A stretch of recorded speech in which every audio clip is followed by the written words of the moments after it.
இவர் கொடுத்த இந்த மாலை ஐராவதத்திற்கும் பிடிக்கவில்லை.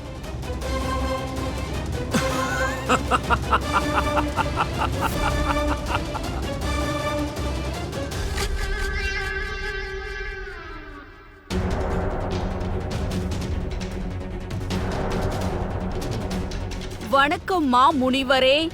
அசுர் மாதா திதி இந்திரலோகத்திலா? நீங்கள் வரப்போகிறீர்கள் என தெரிய வந்தது. உங்கள் ஆசீர்வாதம் பெற வந்தேன். இந்த உலகம் எவ்வளவு விசித்திரமானது முனிவரே. ஒருபுறம் நாங்கள் இருக்கிறோம், உங்கள் ஆசீர்வாதத்திற்காக இங்கேயும் அங்கேயும் அலைகிறோம்.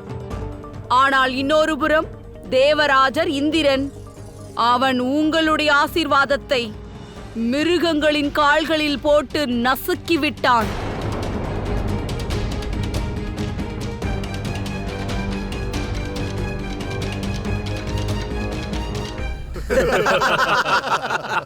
தேவராஜனே,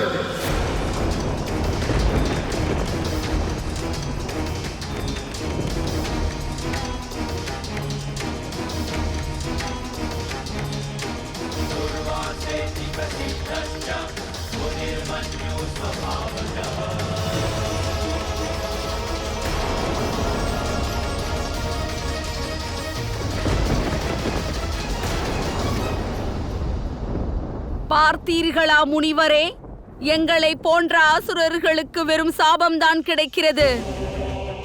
துரோகம் மற்றும் அகங்காரம் பிடித்தவராக தேவர்கள் விளங்குகிறார்கள். இவர்களது கண்ணோட்டத்தில் நீங்கள் கொடுத்த பெரும் ஆசீர்வாதத்திற்கு எந்த மதிப்பும் கிடையாது.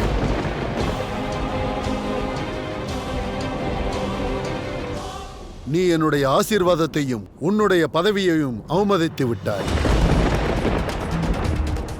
அனைவரும் தன்னுடைய கடமைகளை மறந்து மோகத்தில் அலைந்து கொண்டிருக்கிறீர்கள்.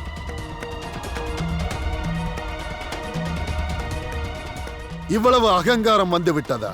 ஒரு ரிஷியின் ஆசீர்வாதத்தை மதிக்கவில்லை. சுகம், வைபவம் வந்துவிட்டதால் புஷ்பமாலையை அவமதித்து விட்டாயா?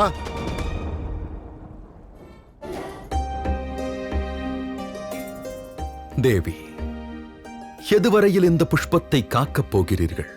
அதை கீழே வைத்து விடுங்கள். நீங்கள் தானே கூறினீர்கள் நாராயணரே, மதிப்புள்ள உறவு மற்றும் பொருள் பத்திரப்படுத்தி வைக்க வேண்டும் என்று. அதனால் அலங்காரம் முடியும் வரையில் இதை பத்திரப்படுத்தி வைப்பீர். அதற்கு பிறகு உங்கள் காலடியில் அர்ப்பணித்து விடுவேன். இன்னும் சிறிது நேரம் காத்திருக்க வேண்டும்.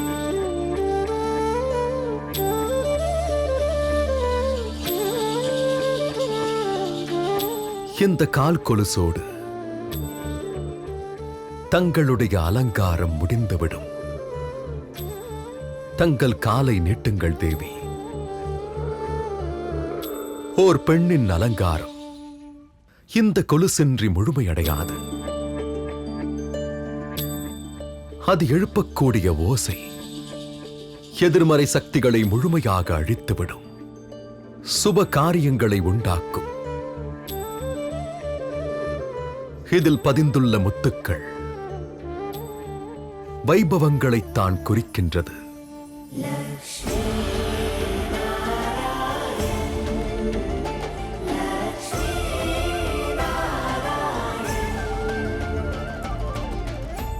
சுபகாரியங்கள் மற்றும் செழிப்பை நீ நிராகரித்திருக்கிறாய் தேவராஜா. இன்று இந்த சபையில் ஒரு ரிஷியின் ஆசீர்வாதத்தை அல்ல, ஸ்ரீயின் வடிவமான லக்ஷ்மியை அவமதித்திருக்கிறாய். ஆகையால் இந்த துர்வாசகன் உனக்கு சாபமளிக்கிறேன்.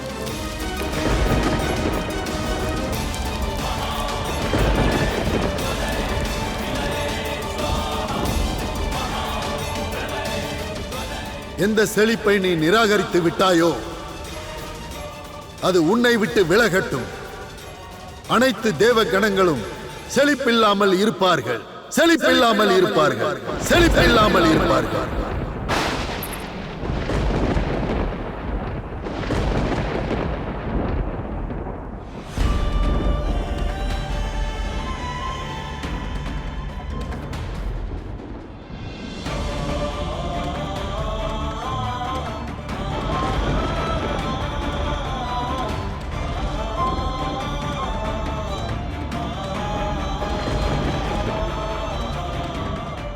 சுப காரியத்தில் தடங்கள் வந்துவிட்டது.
என்னால் மறக்க முடியவில்லை.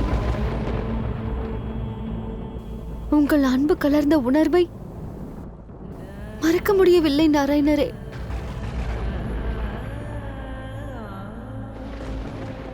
எந்த கையில் செழிப்பு பூத்து குலுங்குமோ, இன்று அதே கைகளில் செழிப்பு என்ற பெயரில் இந்த புஷ்பங்கள் வாடிவிட்டது நாராயணரே. இந்த லக்ஷ்மியின் அலங்காரம் நாராயணரை கௌரவிப்பதும் நின்றுவிட்டது.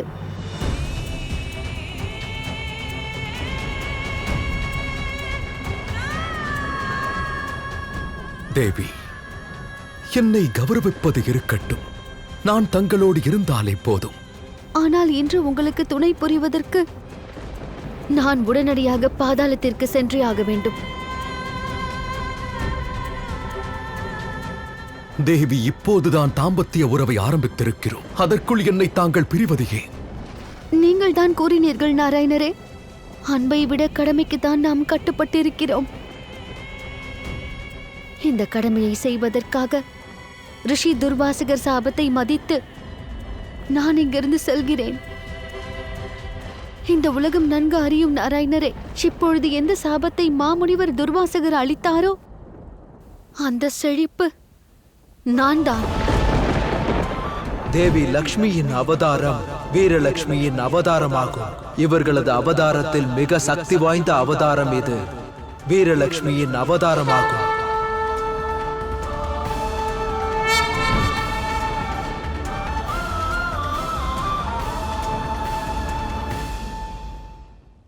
தேவரிஷி மாமுனிவரோ செழிப்பை இழக்கும் சாபத்தை கொடுத்து விட்டார். அதனால் நான் சென்றுதான் ஆக வேண்டும். ஏனென்றால் இதுதான் சரியாக இருக்கும். இயற்கையும் நான் தானே. நான் அறிவேன் நாராயணரே, நான் செல்வதை நீங்கள் சிறிதும் விரும்பவில்லை. ஆனால் இயற்கைக்கு எதிராக நான் செயல்படும் போது என்னை தாங்கள் தானே தடுத்தீர்கள். நினைத்து பாருங்கள். ஆகையால் இந்த இரண்டையும் உங்களிடமிருந்து பறித்து அசுர லோகத்தையே அழிக்கப் போகிறேன். வேண்டாம் தேவி, தங்களுடைய குரோதம் எனக்கு புரிகிறது தேவி. ஆனால் இந்த குரோதத்தில் தவறான முடிவை தாங்கள் எடுத்து விட்டீர்கள். தங்களுடைய சமநிலையை தாங்கள் இழக்கிறீர்கள். அதை தடுப்பது என்னுடைய கடமையாகும். இன்று அதே கடமைகளை நான் நிறைவேற்றுவதற்காக நான் உங்களை தடுத்து நிறுத்துவேன். நான் உங்களை விட்டு விலகிச் சென்று என் கடமையை நிறைவேற்றப் போகிறேன்.